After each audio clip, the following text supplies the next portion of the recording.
welcome to the show about the show, the podcast. It is episode 25 of the Twin Peaks season of our show.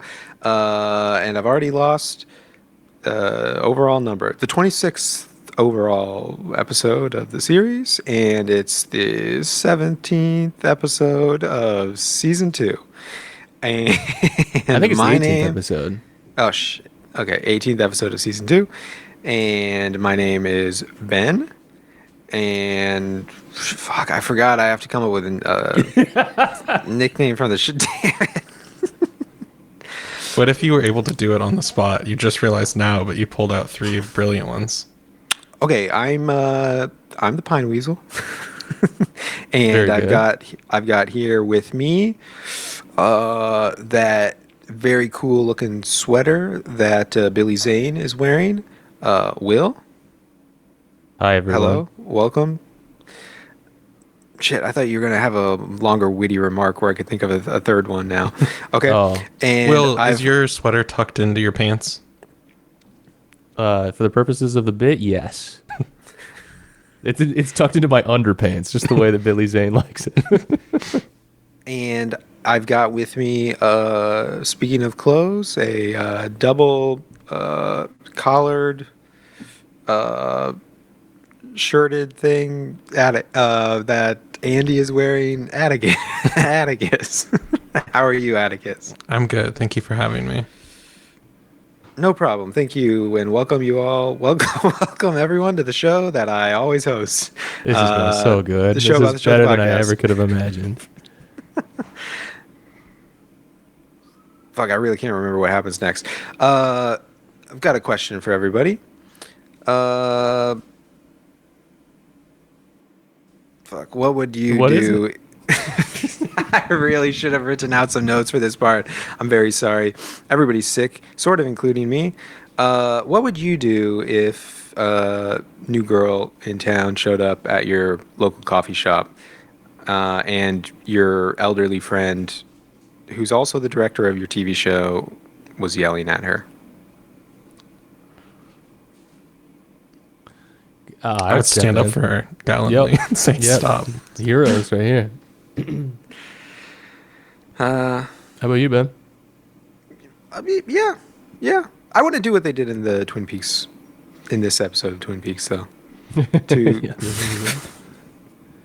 Do you guys have go-to hangover cures? No. If No. not a hangover cure, then maybe like a go-to meal or beverage when you're feeling under the weather. That was kind of the Gatorade. best. Gatorade, yeah, classic, nice. That's like just like smart. That was kind of that was a good running bit in this Yeah. episode, though. I thought was that we're just gonna say gross stuff to Truman to make him go barf. do you guys ever throw up from people just mentioning stuff? No. No, I don't think so. I thought that was pretty far fetched. Also, speaking of everybody being sick here and there, what's you guys do the starve a cold, feed a flu thing, or maybe it's the other way around. Oh, I've heard about this. You heard about that? Explain though, because I don't think I do. Okay, so I think for one of them, the folk knowledge is that for one of them, just don't eat anything, like starve yourself. That's the starve one, which I think That can't maybe be is starve of. I think it's starve of flu. I think, and then That the other can't one be. is Yeah. feed Good. a cold. Well, I'm not saying I'm not Yeah, yeah. endorsing, but then the other one is like feed a cold or something like that, where the idea is like, oh, you'll make yourself better by eating, and then with I the thought it was going to flu- be more abstract than that. Like, it literally, rather than starving yourself and eating food, I thought it was going to be like, oh, you got to get real, like when you have the flu, feed it warmth by like turning up the heat or something, and then like you'll supercharge it'll run through Burn you it out. faster or something. Yeah. I mean, that might be kind of part of it, I guess. The food definitely would heat you up, but I think it's quite literal. like literally don't eat or do eat. I have to say, like, yeah, not endorsing it, but I think when I'm sick, I kind of don't want to eat most of the time. Sure. Or when But Shelly it and I can't be got good for you to just starve yourself ever. Yeah, because Unless starve you, like- seems beyond the point of good. If Yeah. you if starving's involved, you've already gone too far. Yeah. Unless like you're going in for like a colonoscopy or something. I guess, but maybe for like a day or two or You're something. fasting you know? for a day. You're though. fasting You're not for starving. Yeah, it's not starving for like a month or something. Yeah, yeah, or even a week. Yeah, yeah. I don't know. A big thing for me and Shelly after we got married. I think we didn't get sick for a long time because we got married right before COVID, and then the first time we both got COVID, I remember Shelly being very struck that she's like, what's some comfort food I could go get for you or something? Or I guess I had COVID and she was taking care of me. And I was like, maybe like a hamburger from McDonald's. And she was like, what the fuck? That's comfort. That's comfort food. But I think it kind of is what's like the pH neutral food for me. Not literally, but like that kind of vibe. Sure. Like a It's baseline food. It's kind of probably like a burger, single little cheeseburger Yeah. from McDonald's or something like that. Yeah. She always wants like millet, like what do you call that? Millet, I guess. Is that like Oh, a grain? it's like a grain, yeah. Kind of an oatmeal-y vibe, I would say. Wow. An Oh, I oaty can see how vibe. that be very comforting. You guys in on cream of wheat? You guys aware of the power of cream of wheat? I used I'm to aware. fuck with cream of wheat heavy as a kid. I'm But I don't starting think to, I've I'm starting to fuck with it. I hadn't Yeah? fucked with it before until been making it for Casetta, and yeah, that's pretty good. you do a told lot me they to got it. cream out of this wheat. Yeah. Nice. What So, else is what's your Are sick you food? are you just helping yourself to what she needs, or are you making a little bit of your? on I the heard such side? rave reviews. I made some for myself. Oh, Although no, so- I was at the hospital and I was in the elevator, and there were two nurses that got on, and they were talking about just they were talking about like you ever bring amongst themselves, like you ever bring someone something and you're like, that looks good, and you're like, just grab a sip of this first. They were obviously Nurses were saying joking. that. The nurses. And They you were were obviously in mixed joking, but- company. too. Yeah. It's like this. There's like all these like signs around the hospital that say like, if you see something up, like you can make an ethics complaint. That'd be funny. I'm missing a couple of French fries. Yeah. I don't know if this is rising to the level of. It reminds me of American reporting it. Vandal when like he's got to like work Postmates to like pay for his legal bills, and he's like he keeps on eating the fries before he delivers it, and he's like 100K in debt for his legal. He's like, oh, I'm gonna be here all summer. That's still to date probably the best Netflix original. I think Definitely. is American Vandal season 1. I did like season 2, but Season the one's first just one too good. was genius all the way through. I mean, I like soup when I'm feeling down. Egg drop soup can hit. Some rice, whatever. Egg drop but like soup? Interesting. Do you like a spicy soup? To sometimes, clear out yeah, some sinuses? spicy soup. Yeah, I will maybe when I'm feeling. Depends on the kind of sick. Like if Yeah. I'm congested, like I had some spicy ramen earlier this week that I don't know if that's actually like, good for you or not, but it sure seemed to like activate my like respiratory and neurological systems or whatever for a little bit. I'm mean, done I've worrying walked about on it. what's actually good and what's bad. Because like, I was reading a Reddit thread the other day about like, Maha is back, baby. yeah, about like how powerful the placebo effect is, and like how it's like it's so powerful that something you could be told and you know it's placebo and it still works. So it's like, you know what? If you think spicy soup is gonna help you, it probably will. Yeah, Go ahead. that's a and good have point. some. The placebo effect is in fact so strong that you can read a Reddit thread about how powerful it is. Yeah. Then it'll It'll start change working. your life. Because Yeah. I'll take ibuprofen and I go, this isn't going to work for me. And then it doesn't. Just Yeah. playing myself. Yeah, you know what? I am as I'm entering decade 3. Or I've been in decade 3 here for a little bit now. I guess fourth decade. Fourth decade. Yeah. Me too. Okay. Realizing that there are maybe some certain circumstances that like my overwhelming negativity is sometimes not helpful. Yeah. It provides some obstacles. I think you have to every just once make. in a while. I think this is okay. I think this is aligned with my stance on allergies for myself, where I think you just have to set rules for yourself that you believe, like placebo rules, basically, and then you just have to adhere to those, and then you'll be good. So For- if I for avoid breathing basic this stuff. in, I'll be good. Like that type of thing. Yeah. Yeah, you just like, okay, I can make myself, if I eat spicy food, if I eat spicy ramen when I'm sick, that fixes every cold, you know? And then you do that. And then you're probably going to feel pretty good every time, you know? It doesn't apply to like heavy duty stuff, Yeah. like You guys can go with Steve Jobs real mode. illnesses. Yeah, you can't do Steve Jobs stuff. You can't do the actual Maha stuff. But like yeah, a cold or whatever. Like the starving or feeding a cold thing. I don't know. I don't know which one it is. Is it starving or feed? I don't think either of pick them are one real and go- anyway. and go with Just it. pick one. Pick one and tell yourself that. And then when you get a cold, do it. And then you'll feel Mm-hmm. good. And then maybe every once in a while, don't do it. And then you'll feel bad. And then you'll be like, okay, it's real. Have you ever done hair of the dog for a hangover? I hear people say, No, I I don't think even that's know like what a that, big what time it- problem if you do that.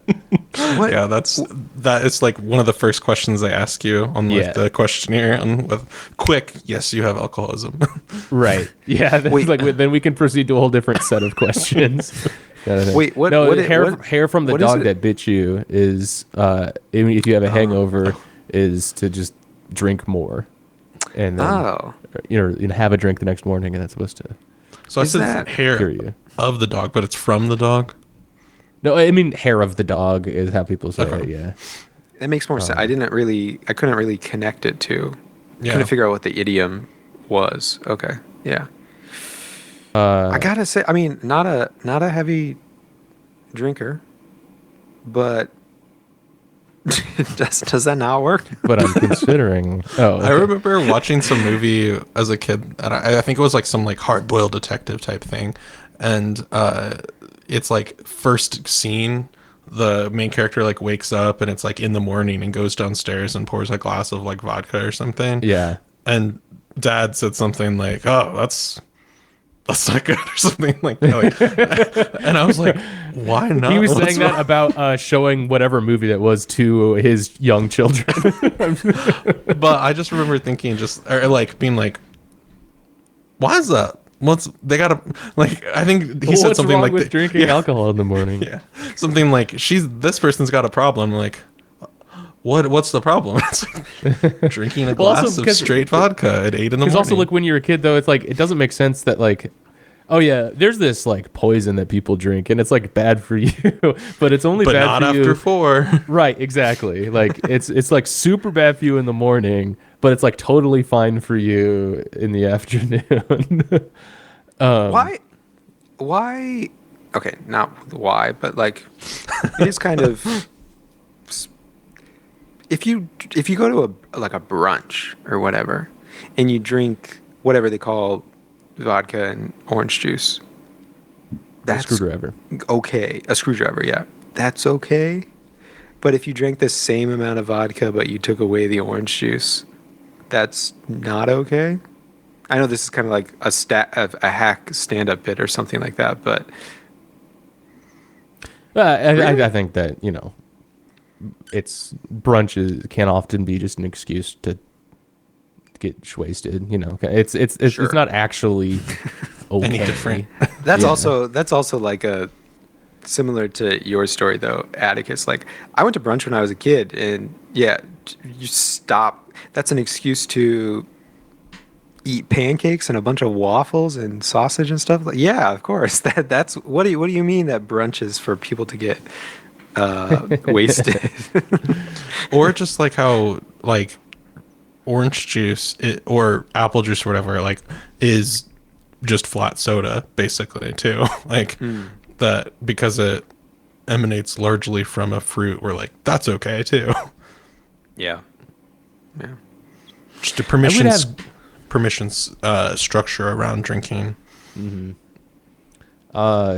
Just a ale lot of sugar. in college or coconut water. Remember coconut water being a big one that I would get from like CVS after a night of drinking. And also, I did not know what hangovers were in college. I guess but it's very funny to think that like I was able to like mobilize myself to go to CVS and get coconut water versus how I felt like the second I graduated college drinking anywhere near the amount that I did in college, and then like instantly suffering geological consequences. Just like That night. yeah.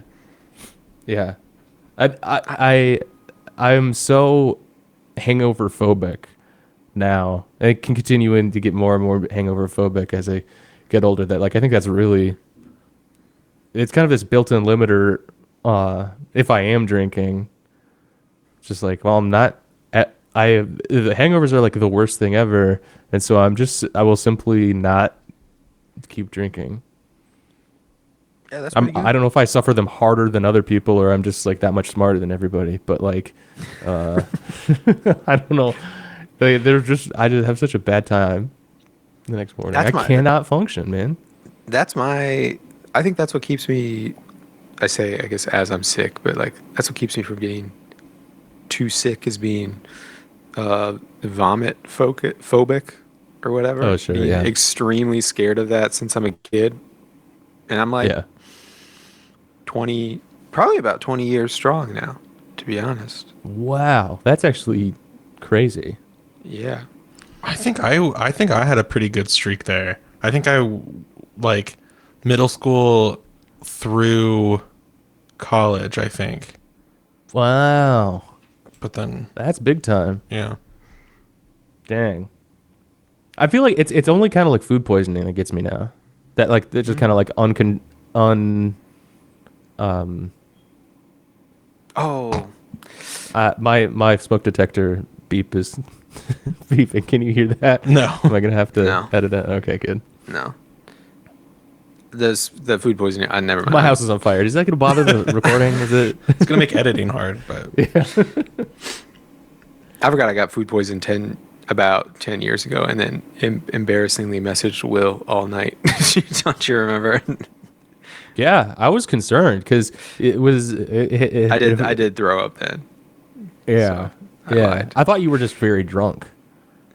I know. I remember. You were like, yeah, you don't have food poisoning. You're just drunk. You didn't have food. I was, nope. I'm very sick. Yeah. All right. Atticus, I think you were going to read I gotcha. the plot today. But first, the Log Lady intro. The beautiful thing about treasure is that it exists. It exists to be found. How beautiful is it to find treasure? Where is the treasure that, when found, leaves one eternally happy? I think we all know it exists. Some say it is inside us, one and all. That would be strange. It would be so near. Then why is it so hard to find and so difficult to attain?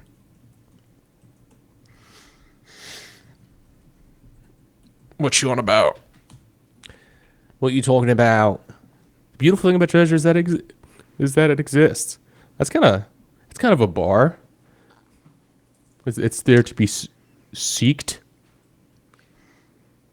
Okay, as someone who recently struggled through coming up with some content to introduce a podcast,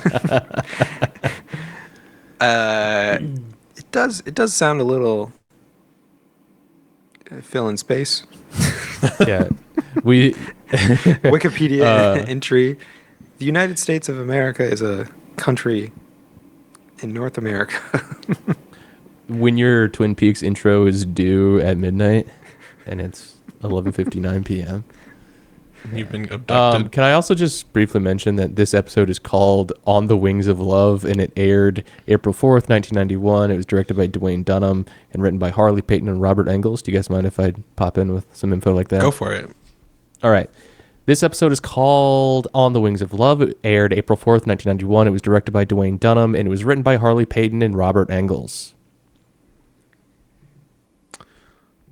What was the vibe on this episode? Should we save that or? It's up to Ben.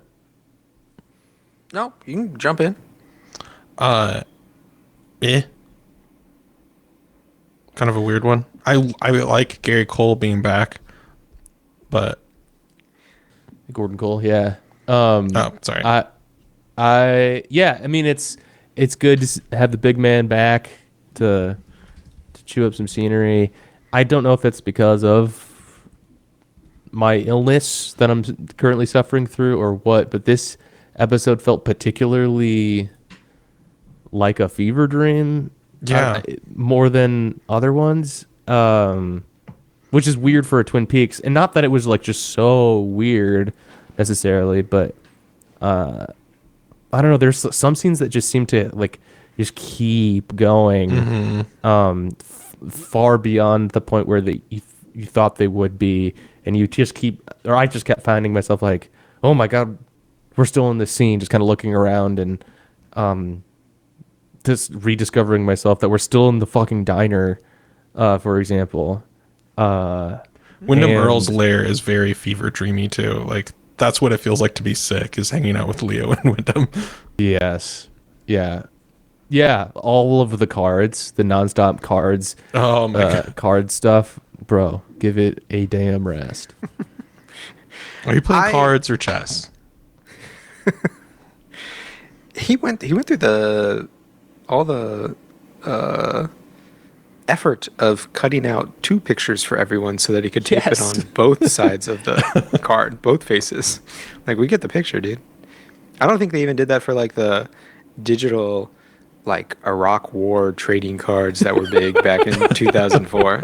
It just whatever. Saddam Hussein's on one side. Yeah, AI could never. This is bespoke artistry, customizing the deck of cards for your next victims. You know, one of those cards that he flashed, was it the Queen of Hearts? It didn't even have a face on it, which is kind of cool. Right.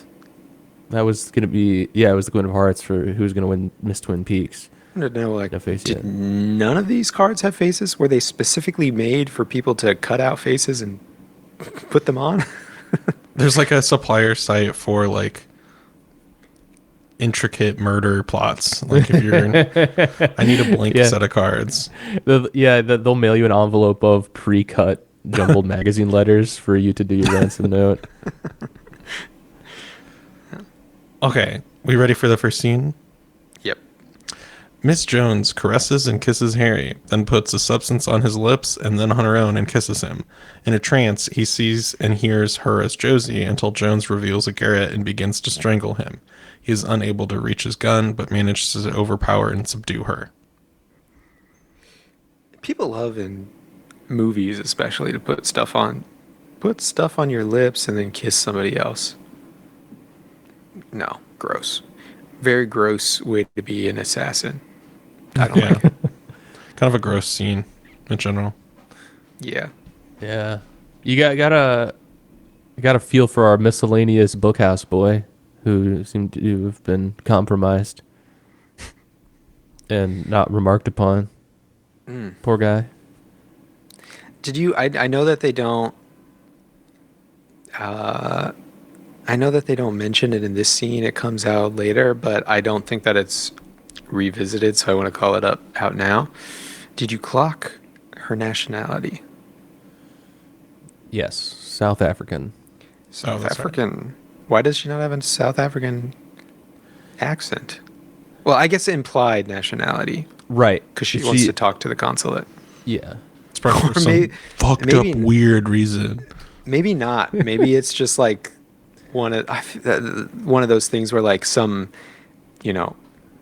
anarchist gets booked in Portland for something, and they're like, "I need to speak to the North Korean consulate." We don't have one of those. Who do you think is the South African consulate? It's going to be like somehow Andrew Packard or something like that. Like, oh my god. It's Well- Wyndham Earl in yet another disguise, in his most exciting disguise yet. His but is this booer not outfit. Racist. I assumed that I should know this better, but 1989, South Africa is still kind of like pariah at this point. I would think so. Yeah, Still have I think big time. apartheid going on. When did apartheid end in South Africa? We all know, and we're just pausing to type for unrelated reasons. 94. 94. Dang it. Yeah, so big time repeal of apartheid laws in 91. So it's big time at this point in the news, in the public imagination. And so they were definitely like invoking something with saying that Jones and Eckhart is South African, but like the two of them are either South African or like from South Africa or related to South Africa. Yeah. Are we going to see Eckhart and Packard in the Epstein files, you think? Some of our faves may be implicated. They might be. They could be kind of the Epstein stand-ins, to be honest, in this series. For sure. Yeah. You know who we haven't seen in any of the files, and meaning the episodes, in a long time, and I assume we're just done with, and it is Little Nicky. I think it's kind of funny Yeah. that the last was like the last Little Nicky was in the plot at all was Hayward reading Andy and Dick the riot act, be like, he's not literally the devil, you guys are insane, he's just like an orphan who's been through a lot. They're like, yeah, we're sorry, and then they still abandon him anyway. We don't want to hang out, though. Yeah. Audrey goes to Jack's room with breakfast he ordered. They have a flirtatious encounter and plan a flight with dinner before she leaves. I didn't like their flirtatious encounter, to be honest. Harry returned. Oh, that's the end of that scene. I want to talk about Yeah. this too, because I've been reading the screenplays, and the first line for Audrey here is, like sometimes they'll say like the character name and then in parentheses to give a character detail or something, like, Ben says racistly, "Hi, I'm Ben, welcome to the show," but for Audrey, it was Audrey Horn, parentheses, seductress relapse. Interesting. Has First the day of towel just been seductress completely rehab. thrown in for the rest of this season? I guess so. But God. I am why- I am not That's why you need I a director to explain that kind of stuff to you. What, as an actor, what does this mean? I just, even outside of like whatever grossness there is with like treating Audrey's character like this, after what she's been through, and just kind of being like, well, we're just gonna kind of put her back into like a femme fatale mode or something. Just, I do not buy the chemistry between her and Billy Zane.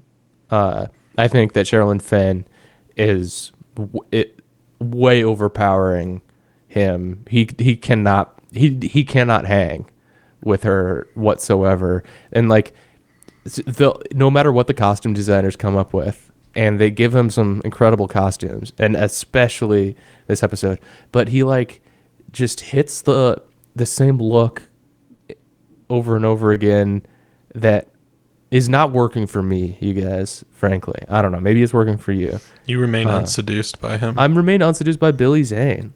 Was he wearing the big sweater in this scene? I think he Yes, was, this right? is the sweaters. Yeah. Big yeah. block sweater tucked all the way into his socks, basically. It was so good. It was so good, and the glasses were awesome. He should have kept the glasses on throughout the scene.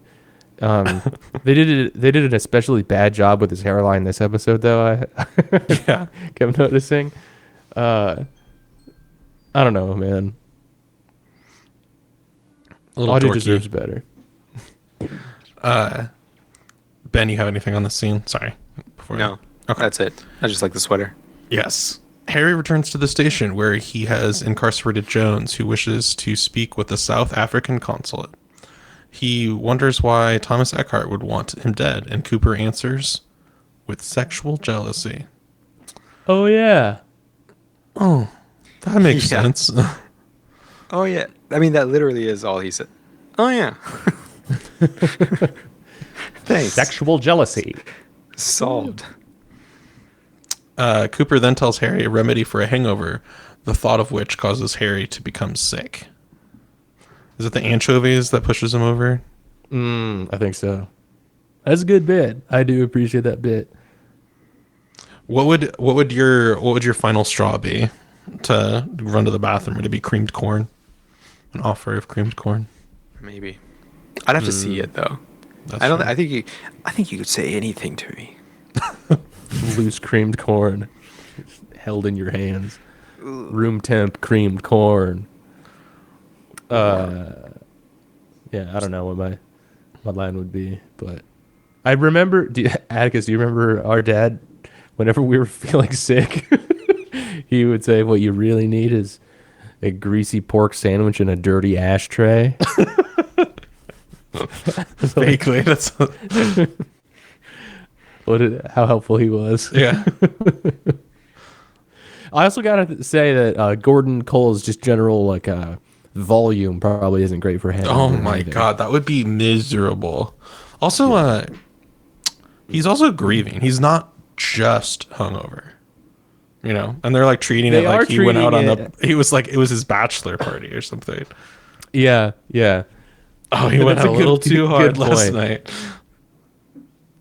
All right, someone was murdered that you loved, but Dr. Hayward observes a bonsai tree in Harry's office, and Cooper gives Harry a digestive aid. The bonsai tree is found to have been allegedly from Josie. Hayward tells the lawmen about Wyndham Earle's visit to his home with his next move. Gordon Cole then returns from Bend as Earl and Leo listen in through the bonsai plant. Cole presents files that say Earl was on how do you say this drug? Some drug. Haloperidol? Hello, Paradol. Is that a drug we all like? Oh, that drug. No, it was just brought up earlier in the show, though, I believe. Okay. Possibly to fake his mental illness.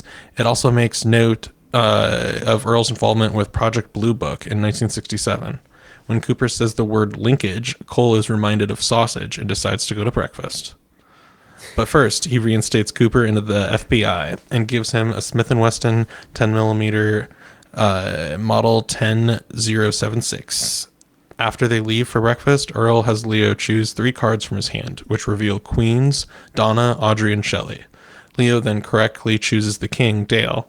Earl pulls one more queen from behind Leo's ear and says that the identity of this queen will be the winner of Miss Twin Peaks contest, and that he will kill her with Cooper watching.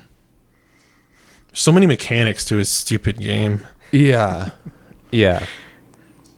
I kind do of think that they probably were trying to like pull the show out of a tailspin, whatever, and they're like, okay, what we can do, let's bring back David Lynch as Gordon Cole, just to like, let's give him a lot to do this episode. People love that, but it didn't feel. It wasn't hitting the same highs as Gordon Cole has before for me. It was like, oh, it's nice, and then like they kind of overdid it, spent too much time on it. There were some bangers, we get some bangers out of it, but the word linkage reminds me of sausage. Feels a little forced or something, or like, isn't this a little too cute by half? I also phased in and out of Cole explaining the gun to Cooper. Like that was one where I sort of like checked back in and like, oh, the scene is still going. Like this is really, really dragging out here. I did like the bonsai. screaming bonsai into the That plant. though. was good. It's a little bit of a baby one, but I like it a lot. Yeah. And just like all of Wyndham's, like, here's another card, pick a card. I'm That doing made all the this scene stuff. real long. It was those two scenes you didn't really want to watch. Yeah. being, like back to like mixed in together. Yeah. Donna goes to the Great Northern Hotel, having followed her mother there, who meets with Benjamin Horne. Randy St. Croix says Mr. and Mrs. Hinkman about their stay, which they have to say to be unbelievable. Donna asks for Audrey and asks her about the meeting between her mother and Audrey's father. Eileen and Ben argue over love letters written to her decades before, Eileen wishing them to let their affair stay dead, but Ben wishes to make things right. Donna and Audrey spy on them through Audrey's peephole to hear and tell Ben to stay away from her. Okay, can we talk about Mike and Nadine real quick? Yeah. Randy, I- if hotel employees aren't mandatory reporters, they probably should be. Yeah. Yeah, how are we feeling about Mike and Nadine? Are we thrilled that we followed up on this? That we still keep hitting this beat? No, I'm ready for that to be over. Resolved. It's been sort of a will Reported. they won't they situation where the will they or won't they part is will they cross into actual illegal territory? And the answer is yes in this Seems to episode. be yes. Yep, big time. But you know what seems to be worse than what we see in the show is what's written in the script for this. Because what happens here at the front desk there when Randy's checking them out, here we go. Nadine Hurley with Mike Nelson are checking out. He's got the blissful, glazed look of a sexual train wreck victim. Nadine holds onto his arm. Fuck are they So talking about? I don't think that this is like a 4D chess move about, like, you know, the innate violence or, like, you know, American sexuality or something happening here. I think this is supposed to be a fun romp for the writers here. I think they're having a time with it, but really am balking at the sexual train wreck victim. It's not really even a phrase. not a You know, You phrase. don't hear people talk about train wreck victims. I mean, specifically that part. It's not really. I mean, yes, there are train wreck victims, but that's not a phrase on its own. You just The took sexual blissful, victim. glazed look of a sexual train wreck victim. That's just a bad Ah, yes, we all know that. use Look, of the English language. There, you guys. God. Harley Payton and Robert Engels. No, thank you for that one. Trudging along, Cooper, Truman, and Cole arrive at the Double R Diner with Gordon telling Harry his own hangover cure, which again causes Harry to be sick. When they sit, Gordon takes notice of Shelley Johnson, expressing a profound attraction to her. He excuses himself to speak to her and finds that despite his hearing loss, he can hear her perfectly. I did enjoy. I need paper and pen so I can write some gorgeous poetry about yours or about this pie. About the pie. Massive, does he say? massive quantities of pie. What was his line about the poetry though? Do either of you remember? Oh yeah, it was to so he can write poetry about her. I guess let me actually control that poetry.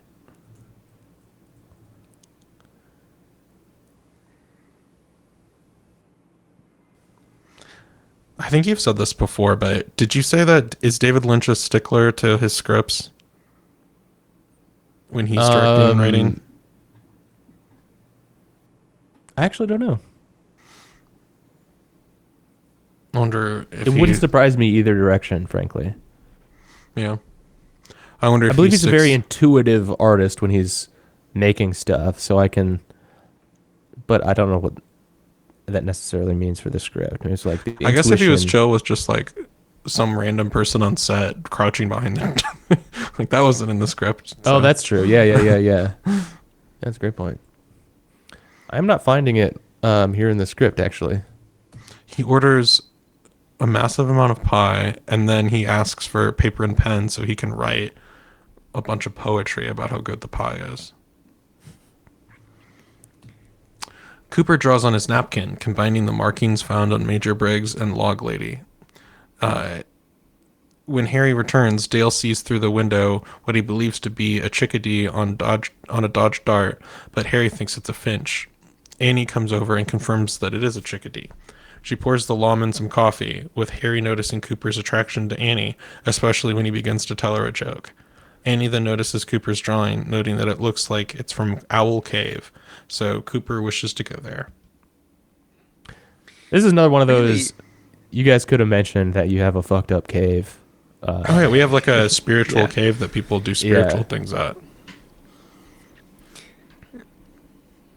Annie and Shelly really need to get like a union or something going on. Gotta confront Norma in the back room. Like, Norma, could we maybe not allow any lawmen at all into this place? Every single one of them that comes in here is insane. Yeah, they're Got hitting the on us FB big time out We've here. got the FBI crawling all over this place in a very non-normal way. Yeah. You gotta. You're seeing imagine it in Emma Shelly plays in her this- response. Yeah, she plays it phenomenally, but she's like super. She's uncomfortable, but like it is funny. She's also caught as like as what am I trying? Working food service, and it's just really uncomfortable interaction that she's having with her. I mean, Cooper's doing maybe it's a later scene, but same day. Cooper's doing yet again the stop after you pour, Yeah, he pour him a did cup that of coffee. last Stop. episode for sure. Let me tell you. Yeah. And I although I do like Annie and Cooper, I think here that's my take here, and I really like the if I'm gonna call it the bad writing, I'll compliment the good writing here that I'm liking when they're talking about like if it's a chickadee or a finch, but just like the rhythm of the line here, a chickadee is sitting on a Dodge Dart. Think it's a finch sitting on a Dodge Dart. Nope, chickadee on a Dodge Dart. Like they all agree about the Dodge Dart, and they keep saying it, but it's gonna be either a chickadee or a finch. That's just fun. And then Truman asks, "What's good for a hangover?" And he says, "Teetotaling and prayer," which is a fun answer. Yeah, that's good. Okay, so this is interesting. So obviously, Annie and Cooper are supposed to be. We're getting some sparks flying here. Like there's some sort of like romantic interest between the two. It made me curious what the relative ages of, or what the ages of Sherilyn Fenn and Heather Graham are. So Audrey was maybe like the first potential love interest for Cooper, and like, oh, that's maybe we flew too close to the sun on that one for this show, kind of about pedophilia for like this to be like an actual high schooler. Yeah. Heather Graham is 5 years younger than Sherilyn Fenn. But their relationship is presented on screen as to be way less problematic. And I mean, I receive it as significantly less problematic too, even though it's like annoying for him to be bothering a food service worker. It's still better than him bothering a high schooler, I guess. Moving up, Yeah. less and less problematic every day. Eventually, you'll just find somebody age appropriate. Not Period. at work Not at work. Yeah. or school. Next scene.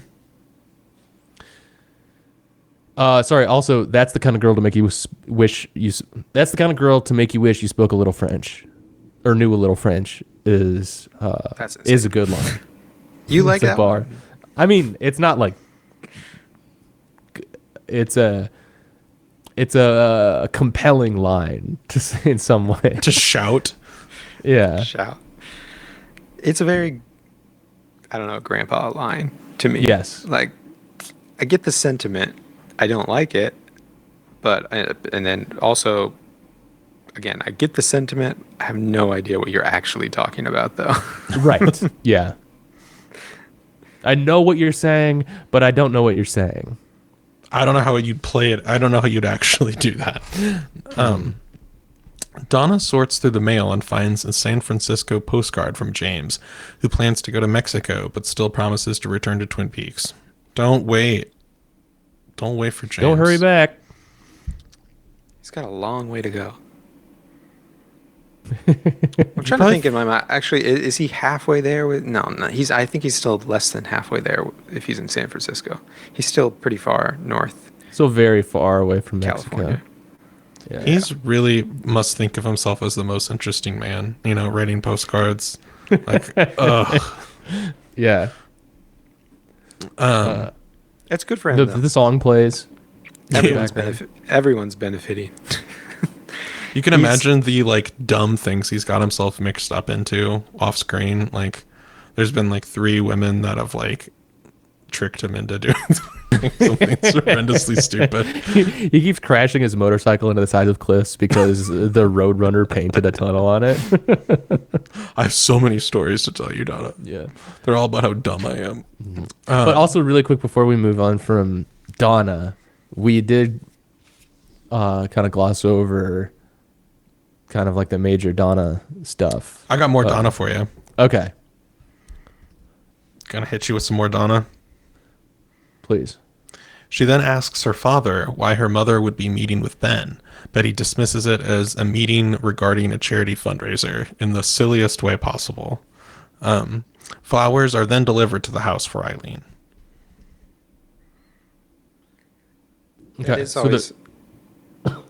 I do like that as a trope in films when somebody confronts you about your cheating partner and you're like, no, I told him that I could do that. I knew about that. It's not cheating. It's nothing weird. I told her to hang out with him. And then the doorbell rings and it's flowers.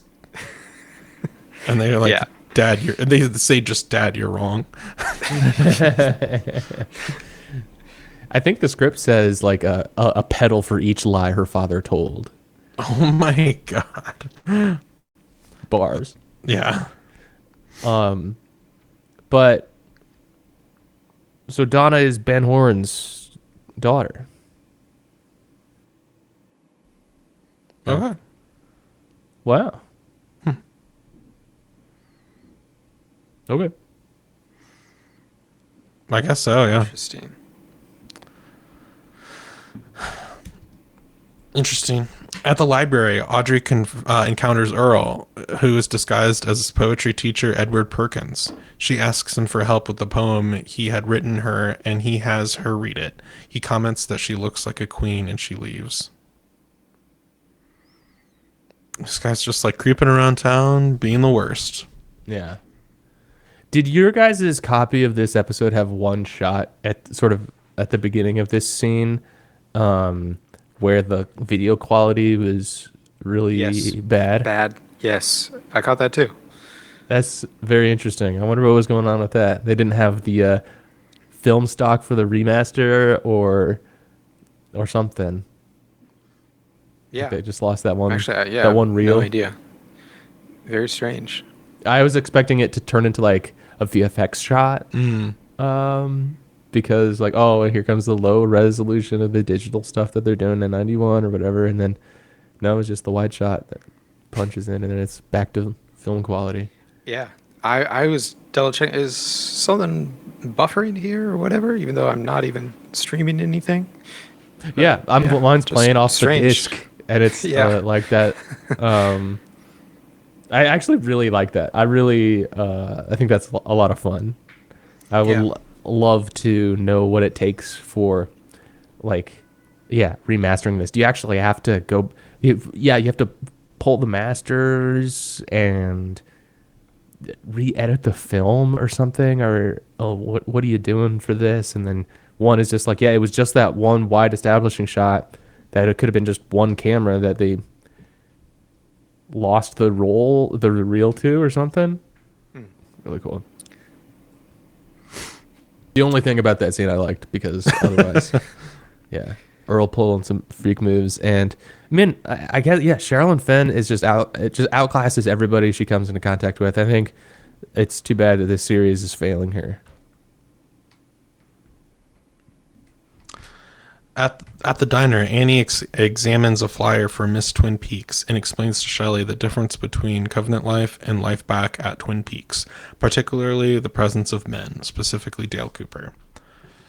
I feel like what actually happens is that she asks about Dale Cooper, and Shelley kind of teases her for being interested in him. Yeah, Summary. seems about right. Kind of And they have a weird, kind of exchange about how,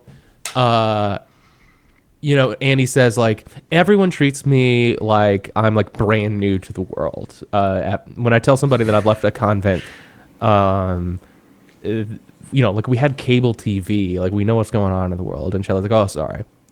Which is, I think that's an interesting tack to take. But also, let's keep that in mind for how she carries that line forward later in this episode too, when she's talking to Cooper later, which could be calculated bar. at the bar. In the bar, yeah. man. Yeah. Yeah. Where she's suddenly like, I am a newborn child. Nothing makes any sense to me. I don't even know how to walk. And maybe that's her way of hitting on Cooper, maybe. Is to like lean into that persona of somebody who doesn't know anything about the world. But I think it's too bad, I guess, if that's the case. There's a little bit of character inconsistency, perhaps. Have you guys ever been to a convent before? Nope. I think we have. You're the badass James guy that's dating all the nuns, sneaking in. No, I feel Atticus. I feel like we went on a tour of a convent when we were like little kids. Oh yeah, you guys went to Catholic school, right? Yeah, I think this was At part of family school. thing. Oh, a Yeah, family part of thing. school. Interesting.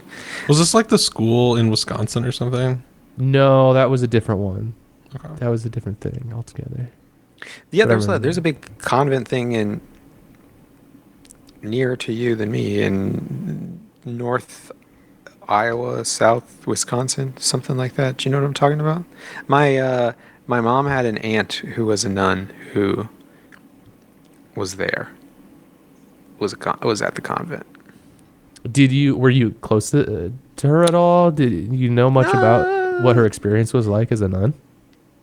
I know a little bit. Yeah. Not that much. But probably something that'd be more interesting to me now as an adult to know than what I would have asked when I was a kid. Yeah. Gotcha. I find it very interesting. I think that it sounds like Annie didn't have a good time. But man, there's something very interesting to me. But convent life or monastery life, I guess in Lost we see what was the guy's name? Desmond. Desmond was a brother for a while. Is it kind of like, I guess maybe it's kind of the same thing of like, isn't it kind of fascinating thinking about Amish people a little bit? They're like, how do you do this? And like, how are you adjusting to this if you're no longer that? Like, it seems similar vein of curiosity, or am I off base here? No, I think so. I'm personally more interested in the convents. I think the That convents. makes it sound like for like weird reasons, but I don't know. I think they're not. I don't think that the being in a convent implies the same amount. It doesn't imply as much as if you said that somebody is Amish either, because first of all, I don't think that they're necessarily. Yeah, you get cable TV Con- is in a convent. Well, yeah, but I just mean, but there's also a bunch of different types of convents too. Like there's people that are In terms of being closed off from the world, there are some that are quite closed off, and there are others that are basically not at all. Like it wouldn't be fair to say Sure. that they are at all. But Almost isn't just your like life It's like probably, like, devoted to something that isn't fun? Like that's kind of like really disconnecting, I feel like.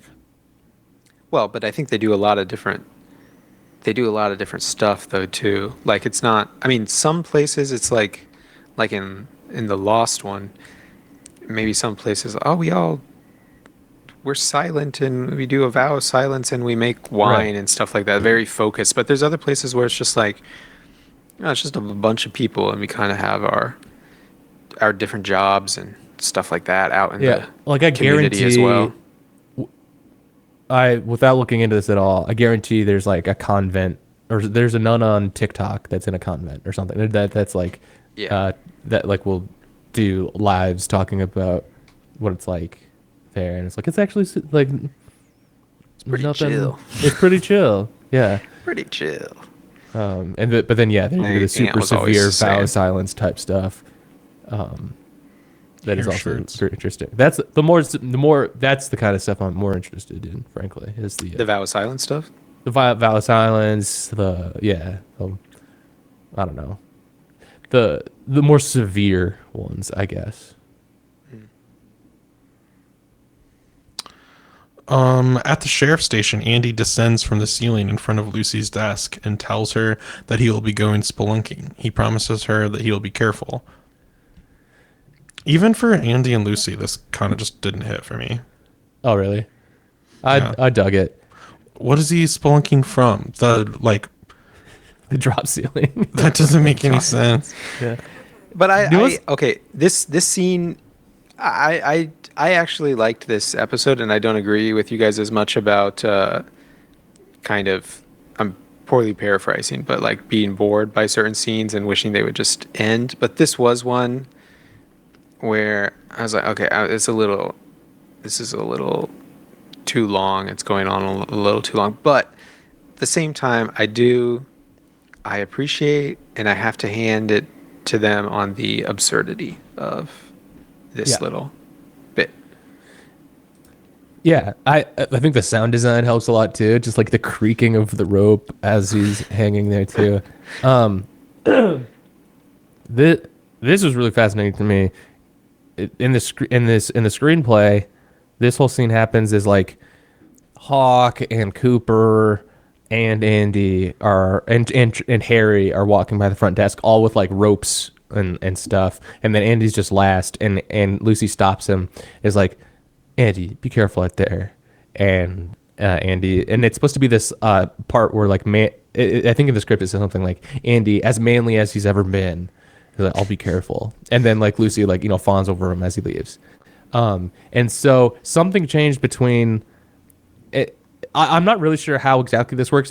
This isn't the shooting script that they use. It's also not the first draft either. Like there's markings that indicate like this is whatever draft version, whatever, and it's like it gives dates and stuff, like when this one was written and like the revision dates and stuff. But something obviously changed between this draft and the filming of it, where I don't know if in rehearsals or something, at some point, somebody or a group of somebody's decided we're gonna have this extended like Andy descends from ceiling bit rather than they're just walking by, and that is a very inspired choice, I think, or at least it's definitely like on the page. I think we see what you're supposed to get out of this, and we can get that to happen, and it's probably a lot easier than rigging up like spelunking gear, like and do like functional spelunking mid take, and then getting this reverse shot of the actor descending. But we're gonna actually do it, and I just think that's very interesting that they decided to go with this, and then I'll really lean into how like the back and forth on it, and just how impressed Lucy is as he disappears behind the desk too. I think it's great. I guess it's Dick has been very disappointing, and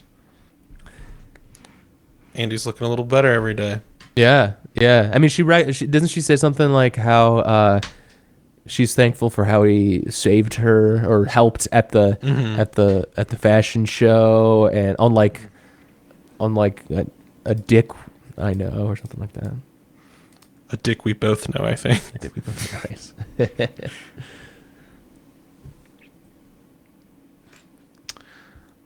Anything more on this scene? No, not for me. Nope. Pete calls in the next chess move against Earl, and the men prepare to go to Owl Cave.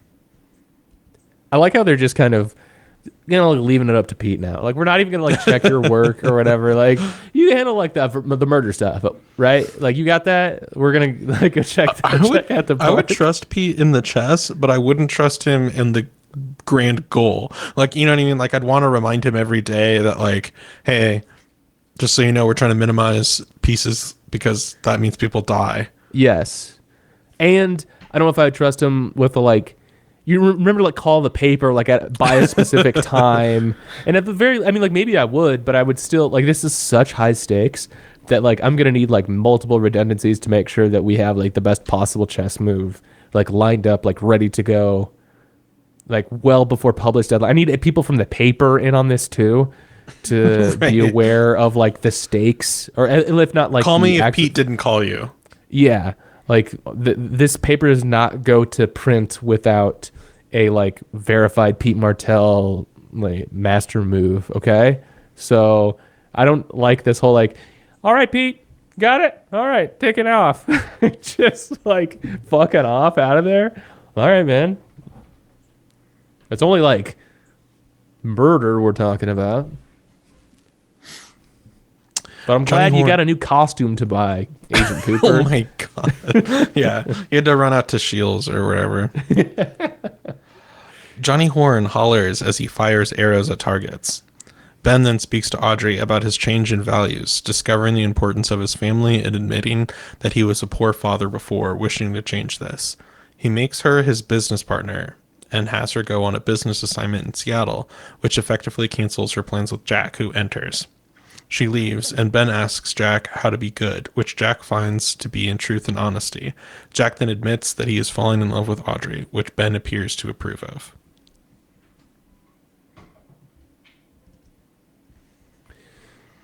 I guess Jack seems to be a straight shooter in this way. The ethical venture capitalist has entered the television program, I guess. I'm not really sure what to make of Jack. I don't know. Yeah. I don't really have any ideas either. I don't want to make of Jack, you know? I'm ready for him to go. The lawmen arrive at Owl Cave, where they indeed find the symbol Cooper had drawn. When an owl swoops over the men, Andy swings his pickaxe into a wall, causing part of the wall to fall out, revealing a petroglyph. Annie goes to the bar at the Great Northern, where she has a rum and tonic. Oh, Sorry, I want to talk about the cave stuff. This is very losty. Got ourselves a cave with symbols and such. What is this? Freaking Lost? Hatches? Hatches? Apparently a mysterious bird that Ben and I missed the entire show. The Hurley bird, or the bird that says Hurley or something. I can't even remember what that was. I'm glad the owls are a little more in the forefront in Twin Yes. Peaks. Though we never Yes. really talk about them. We're just like, there's owls. It's Probably Owl Cave, missing baby. Missing the point. Yeah. I have a big owl painting downstairs that I keep forgetting to put in my background because I think that'd be good to have here in the podcast. Do owls... They don't really live in caves that much, do they? I think what you're looking for is the word bat. That's a bat. Twin Peaks, guys. is it like Live in trees. how Is that a- seagulls are gulls near the sea, that if an owl goes in a cave, it's technically a bat? Yeah. Yeah. Well, okay. And they're in defense of naming something Owl Cave. If owls just lived in caves, Like all owls lived in all caves. You wouldn't like call a cave Owl Cave then. You wouldn't call something the Bat Cave. Well, okay. But there may be like, oh, these owls seem to take up residence in this cave. We call that one Owl Cave. This is a particular anomaly. But then also, yes, it's looking like barn owls and great horned owls do live in caves. So owls do be living in caves. I read a lot of owl books when I was a kid, and I don't remember this. Did you read those Guardians of Ga'Hoole? Yes, correct. Those were awesome. Did you read the Bat versions though, as Yes. well? Those were also No. good. I mean, it's a I like different more. series, I like those but it was way like more. same premise basically. Yeah, it was like Sunwing. Firewing. Yeah, those were fucking great. I like the owl I did ones. not get into the Guardians. I read the Guardians of Ga'Hoole, like a few of those, and I'm like, this is like the cats that live in the forest type shit.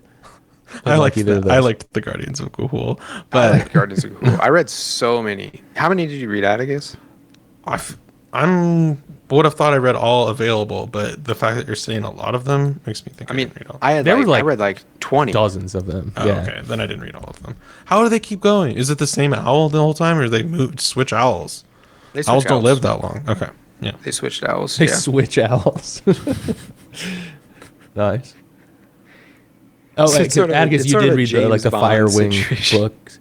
Yeah, a couple of What them. were they? It's a new owl playing the same, and it's just like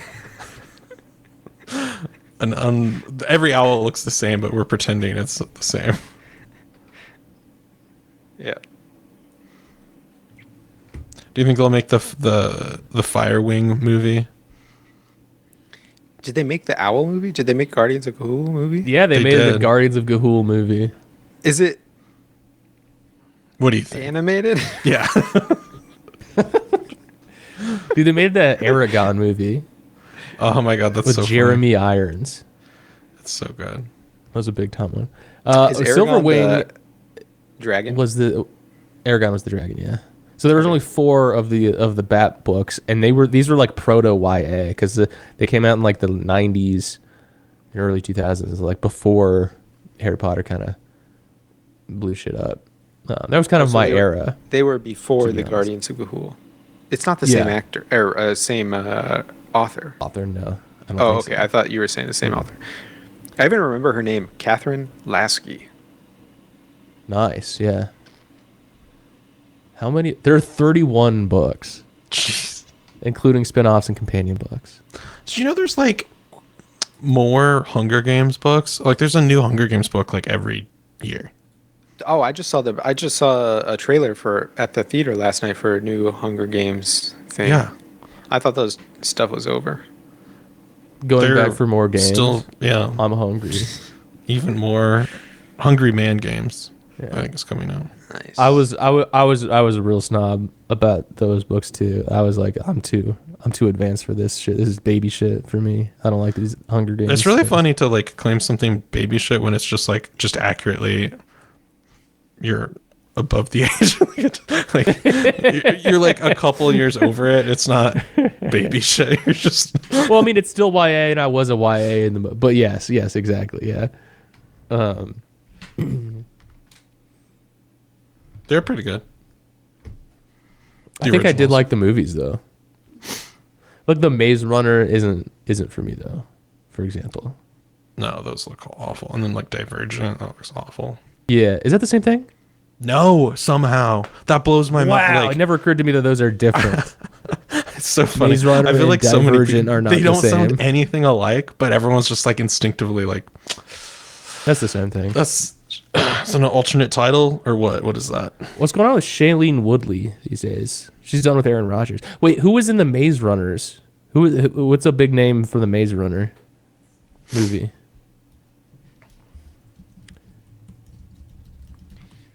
I really hated the trend of making YA style James Bond novels. Did you guys ever read those? Oh, I Hell read the yeah. Alex Rider books. Alex Rider, yes, I read Dude, those. I and I was fucking like, loved those. I hate it. I because I thought I was so above them as well.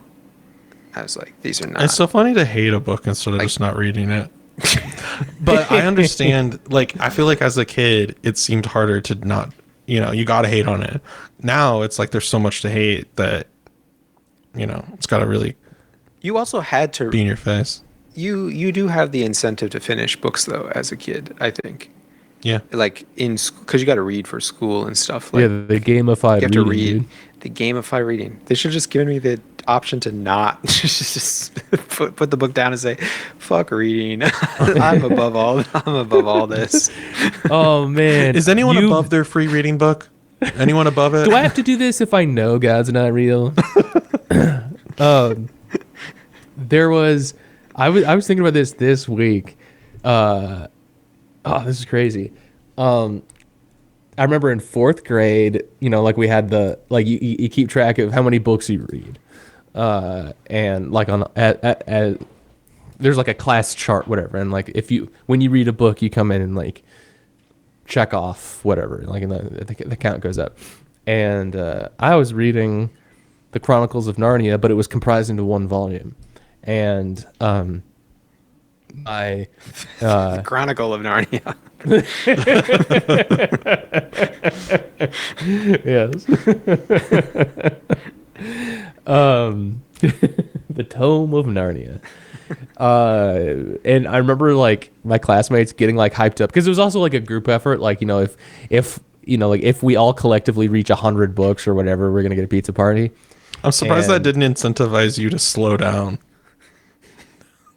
No, I was really into my identity as like a bookworm child, so I was really cool. But this is also really funny to keep that in mind of me thinking like I'm like the smartest kid. I think I'm the smartest kid in the world. With where the rest of the story's headed too. So I remember my classmates being like hyped up, like, okay, Will's reading this like big ass book, and it's kind of like this like loophole for the for the pizza party goal, because like when Will finishes this one book, it's actually going to count as like 6 books, or I don't know how many Chronicles of Narnia books there are. No, there are, but he's going to finish it, and it's going to count as 6 books. And so when I finished it, I like walked up with like my walkout music, that kind of thing. I like walked over the board, and I'm like. And I'm doing like the tally marks, like 1, 2, 3, 4, 5, 6, kind of thing. And then the teacher was like, whoa, time out. Like, you can't get away with that. And I'm like, yes, I can. Look, this is one book, but there's actually like 6 books in it. And she's like, no, only counts as 1 book. And she like went through and like just like read like whatever the last one I was reading, and she counted that as the 1 book. So we erased all of those things. And I was thinking about it. It took me until this week to realize like I still read all of those books during the course of the contest. So I should As you finished it. yeah. Like, but it should have counted as separate books. I just got Go back and claim that pizza party from her. yeah. She owes you. Yeah.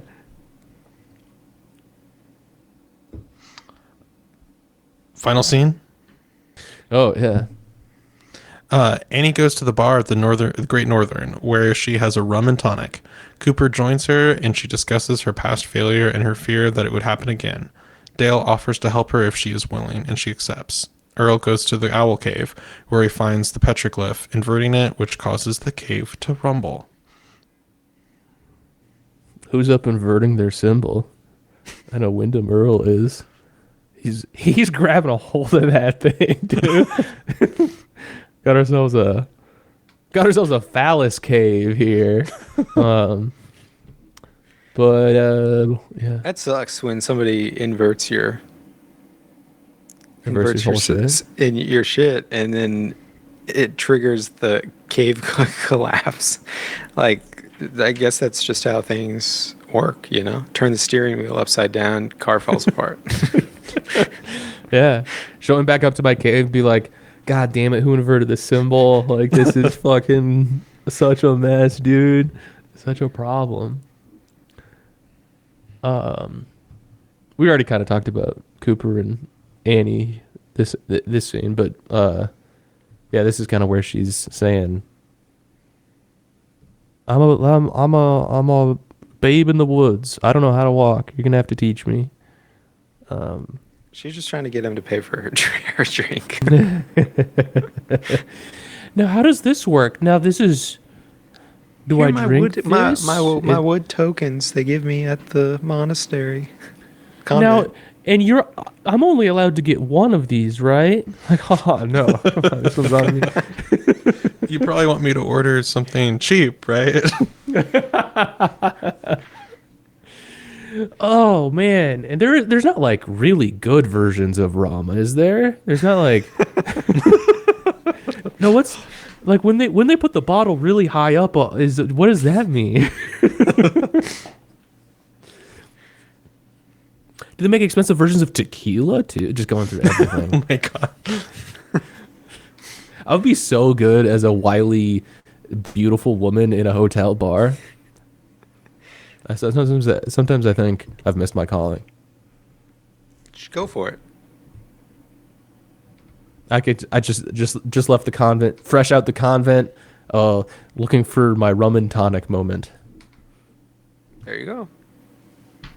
Like I said, rum and tonic. Haven't had it, but probably one of the better rum beverages. I'm not a rum guy whatsoever. Never was. Not a big fan of rum at all. Like rum and coke, nasty to me. Really, rum and coke is nasty. When you put the little, I forget what you call it, like Cuba something. When you put a little lime juice Cuba or whatever Libre? with it, Cuba Libre, yeah, that's pretty good. Put the lime juice too. I like that.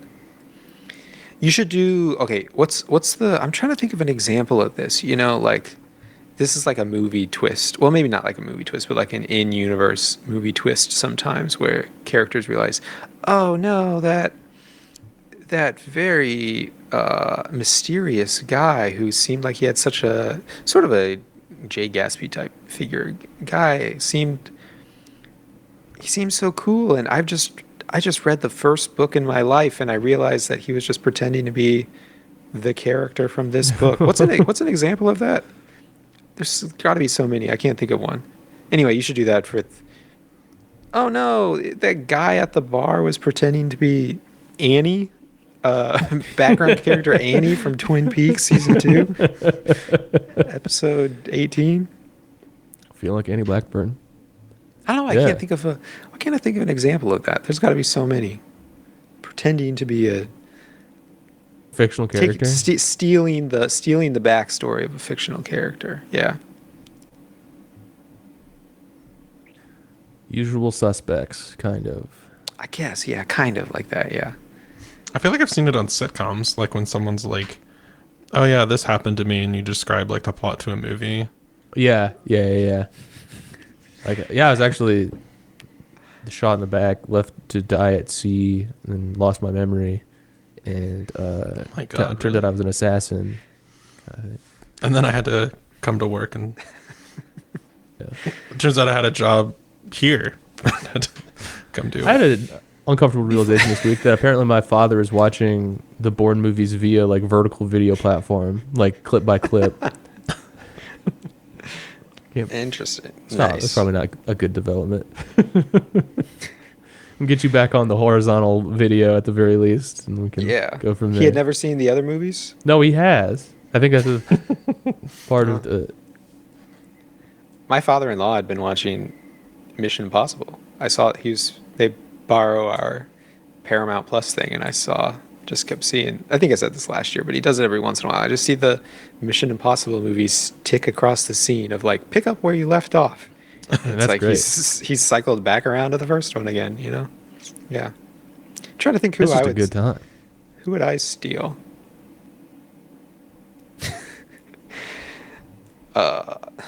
Yeah, before I had this job before I joined you all here at Kinko's Office Max or whatever, would you believe it? I was the funkiest, funkiest white boy in all of Arabia.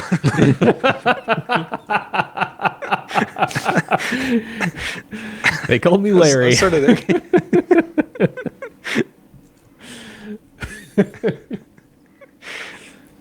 I feel like it's a little kid thing to do. To like, That's true. it's like a cousin liar guy. A Yeah. little bit. Like to brag about relatives almost. Except it's just like a step beyond that when you're just like, I am the born Yeah. identity. Yeah. I mean, I tell the story too much on the podcast, so I'll just say it really quickly. But like in elementary school, my classmate who claimed he was the one who captured Saddam Hussein was so sick. But like we were all in on it, and we were like all agreeing with him. Like, yeah, we saw you like dodging and rolling and somersaulting through. That was really sick. Thank you for doing that. Thank you for doing that, by the way. It'd be kind of cool to raise a liar guy, son or daughter, expose them to media that's like just a couple years out of their range or whatever. Like show your 7-year-old Lawrence of Arabia or something like that, you know? And then they go to school and they're not going to catch on for a long time. Those other kids. What if you showed your kids like movies and told them it was home video? You know, just like this is That's actually me. this is me when I was in college. Use the saying like they actually, because at that point like deep fakes will be ubiquitous, and he's like, they actually deep fake to make this not look like me. Yeah, they deep faked Avengers so I'm not Captain America, but that is actually me. Your dad is Captain America. Mm-hmm.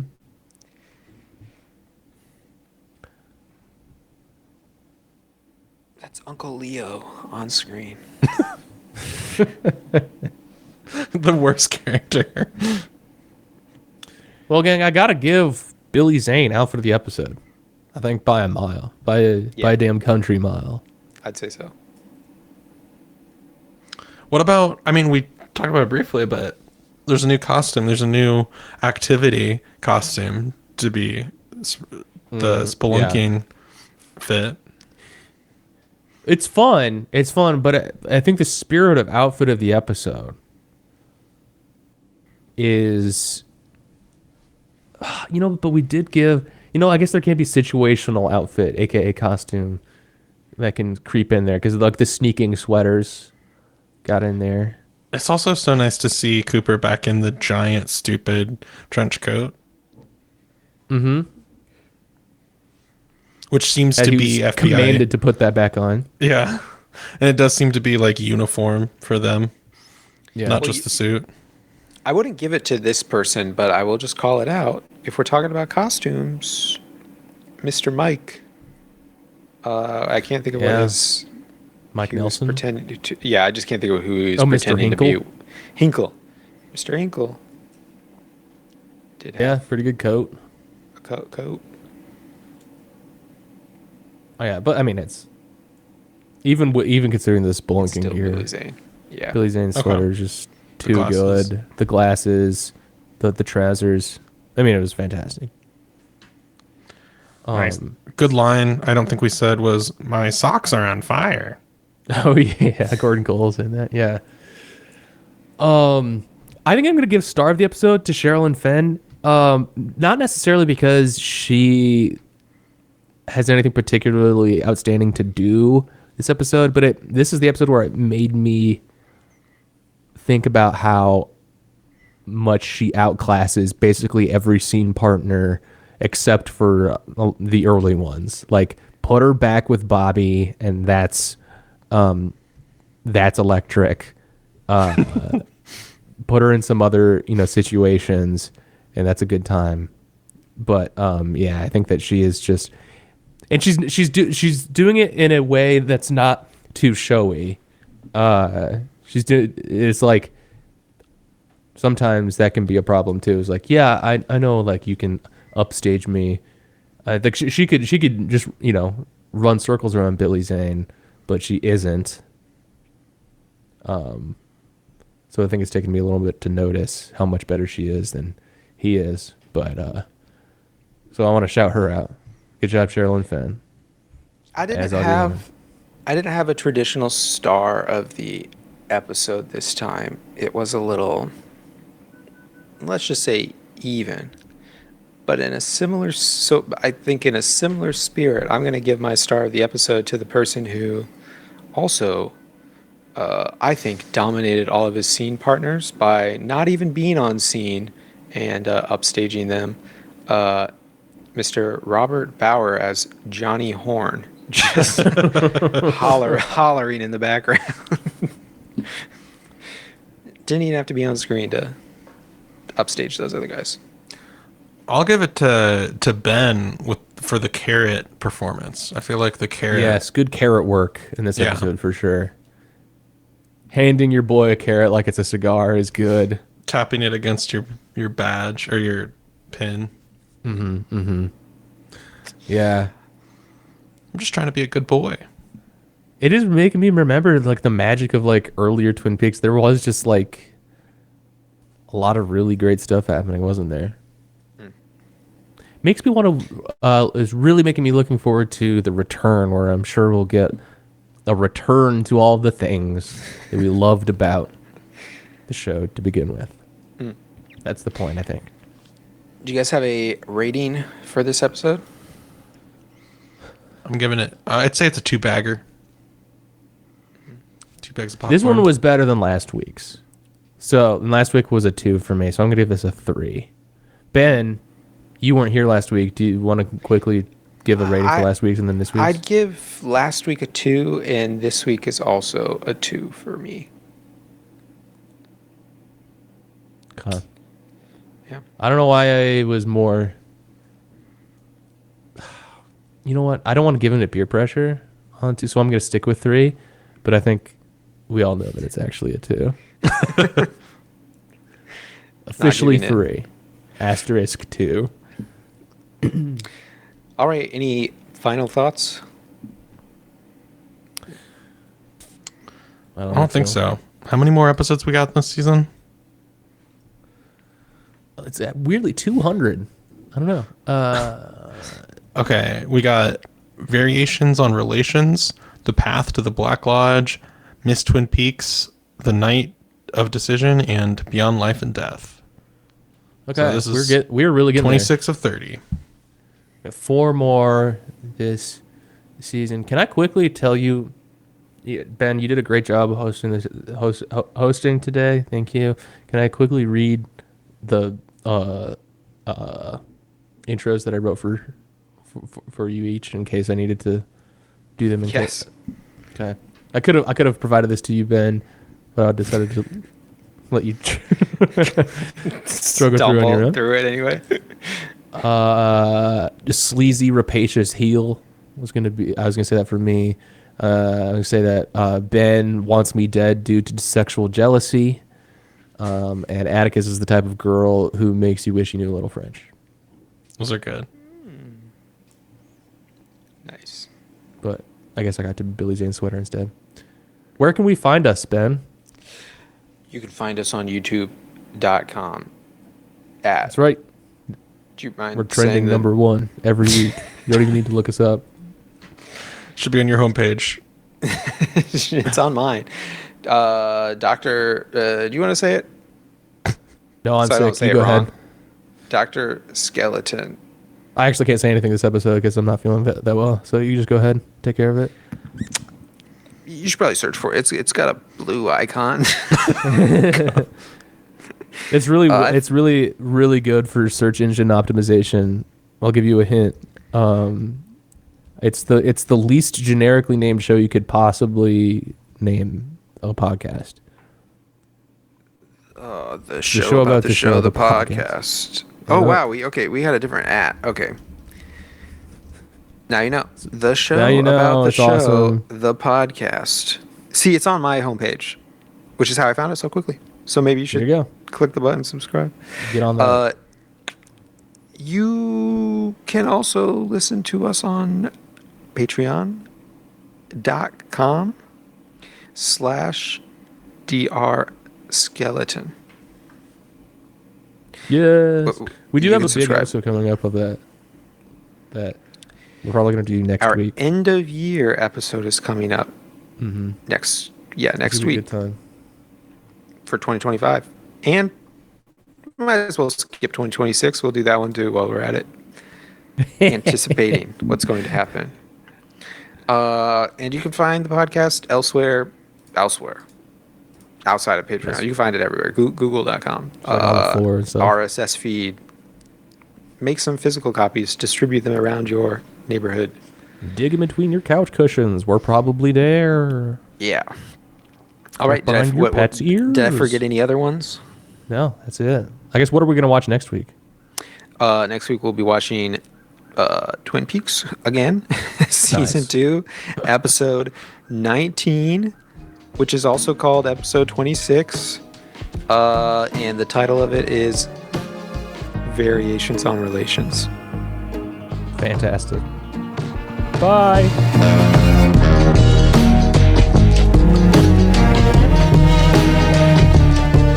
This is a brand new Extra Good podcast. Learn more at brandnewextragood.com.